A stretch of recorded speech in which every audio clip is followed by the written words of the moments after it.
Hello, K-influencers! This is Faiza. I'm a YouTuber. I have a YouTube channel of more than 2 lakh subscribers where I make vlogs related to Korea, routine in Korea, foreign students especially. So today we are here to talk about very interesting stuff related to K-influencer, and I am actually a creative director of the program, and today I have a very special guest with us.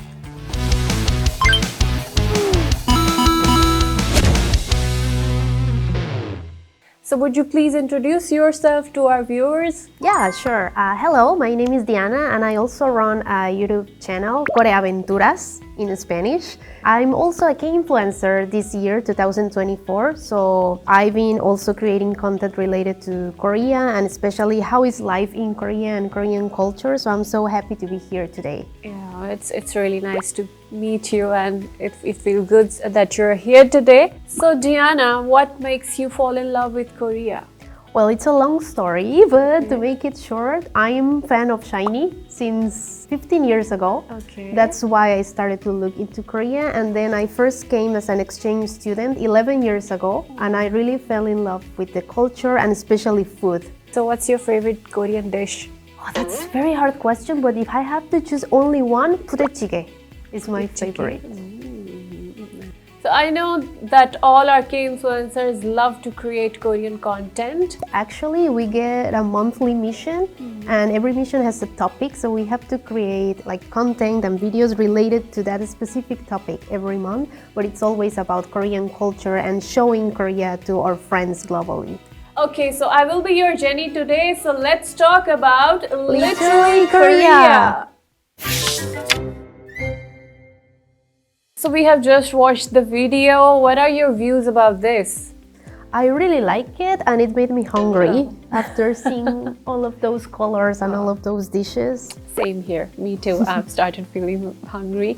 So what do you think? Well, I'm not sure because I'm not an expert, but for me it was really nice. Maybe the explanations were a bit too kind of like a class. So what would you suggest to improve that part? I think injecting humor with memes would be more appealing to the audience. I think that audience can, whenever we add humor to the video, so the things become more interesting and it grabs the attention of the audience.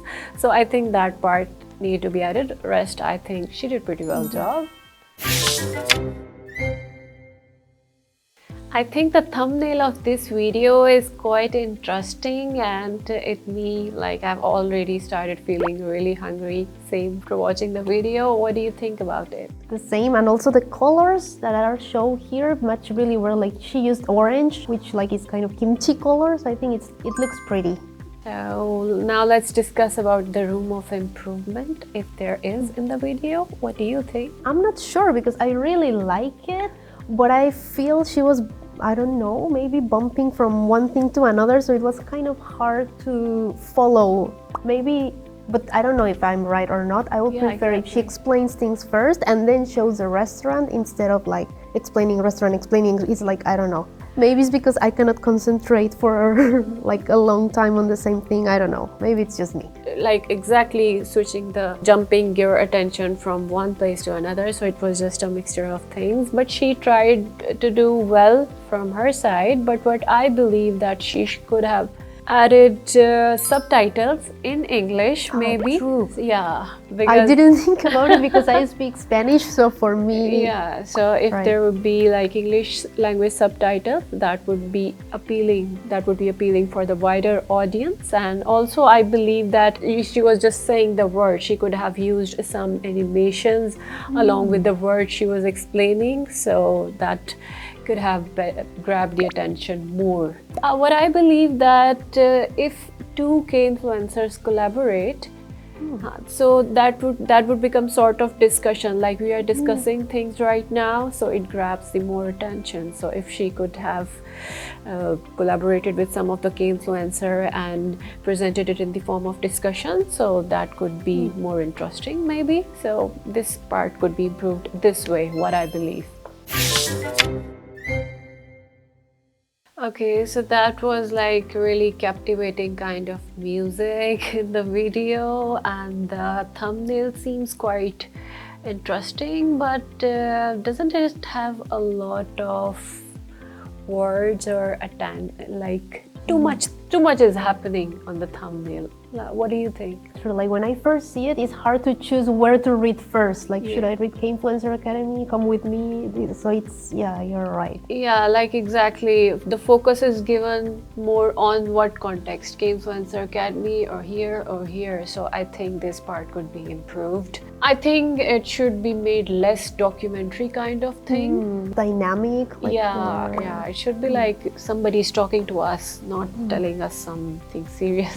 Like, I know she wanted to show the performances, which were really nice, and all the music, but I'm curious, like, how can she improve that part? Because for me it was like way too long. Add subtitles or annotations related to the music part, and also she could have shown like what happened behind the stage, yeah, to grab the attention a little bit more. Yeah, so I think she could have done, because still it's not an opera, so the hierarchy, monotony between the music could have broken this way. A quick interview would amplify their voices. Now let's talk about content of the video. She has actually explained the elements of the wedding dress, Korean brides and groom during the wedding, and she has well explained what's the meaning of particular color and what's the particular part of the Hanbok. That was really interesting. What do you think about it? It was very nice. I think those jobs that she done explaining everything in detail was good. I could tell by listening to her explanations that she took a long time in researching and studying what everything means, and I think that's a really good point for her, that she did her job. But yeah, I think English would have been nice if she wanted to reach more people. Also, I don't know, I would be a bit concerned about the fact that she uses a lot of scenes from dramas and movies. I don't know if that's okay. Yeah, it was like she added quick transitions, like quickly things were appearing and disappearing, and also I thought related to copyright terms, because that could be considered stealing somebody's stuff. So if she was doing so, she could have mentioned the credits to the source from where she took these, and the transitions were like too fast, like you look at the photo and it was just disappearing, so it was like so maybe she could have added a bit stability toward that part. Rest, it was fine. She made a really good effort, and she has actually well researched about the topic, so it was really interesting for the audience to know about this thing, which was actually unknown for me, like what's the meaning of particular piece of cloth and why do they wear on their wedding. So it was really interesting to know. So here we have another interesting video related to the Hanbok, and that's the thumb title, Elena Loves Korea, that I can easily read and understand because it's in Korea, but rest of the video was in another language. The subtitles, adding subtitles in English language would help them more to gain the reach and to grab the attention audience. She has presented a very interesting concept of making Hanbok by herself by combining the pieces of clothes with the assistance of her mother. That's really interesting, and she's really enthusiastic toward the K-culture. What do you think about it? Yeah, I love that, and I think it looked pretty. Like, it was kind of like a modern Hanbok, so I really like it and I like the idea. She has made it out of silk fabric, and that made it like really cute thing. Yeah. About the video itself, what part do you think that she could have improved, like for the recording or the scenes that she shown? What I believe is like adding the subtitle. The video was still. Maybe she could have focused more by zoom in, zoom out, the part where she was crafting the Hanbok, maybe. So that part could be done to improve it further. But she's looking very cute in the Hanbok though.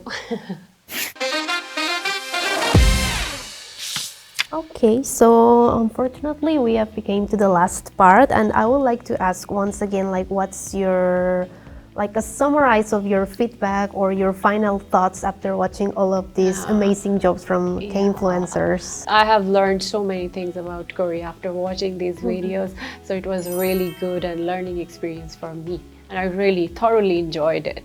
Yeah, it was really nice. I could tell like all the efforts that other K-influencers did, so actually it inspired me. I will try to do better from now on. And if you could summarize like 3 advices that you could give to K-influencers, what would be like the top 3 advice? Yeah, overall, first thing that was like actually in Korea we have people come from diverse cultures, from diverse countries. Like everybody cannot understand the Spanish, the French, the other languages, but people come from different regions. So all of them should provide subtitles in English, which will be understandable to the wider audience. So that is really interesting. And then they should add a little bit more focus toward zooming in and zooming out element while making the video, because that part actually grabs the attention, because we cannot see something being still and audience get bored quickly. So you need to zoom in, zoom out, so you can have like, you know, fluctuations. That is important to grab the attention.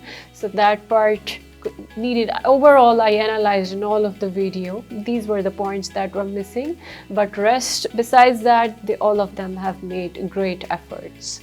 Well, so literally means like going exactly according to the letter, right? So speaking of letters, should we start discussing Hangul? Hangul, okay, so that's gonna be interesting. Yeah, how do you feel about Hangul? Like, what is your Korean level after like though I know it's hard. It's really hard, and especially when somebody asks how long you been to Korea, I say 4 years. They say 4 years and you cannot speak Korean. So anyways, but I'm really interesting to know, and actually the Korean terms or the Korean Hangul are really interesting and very cute terms they use. Right. So I find it really cute, so I can't wait to go into that part. Let's go into Hangul then. Let's go.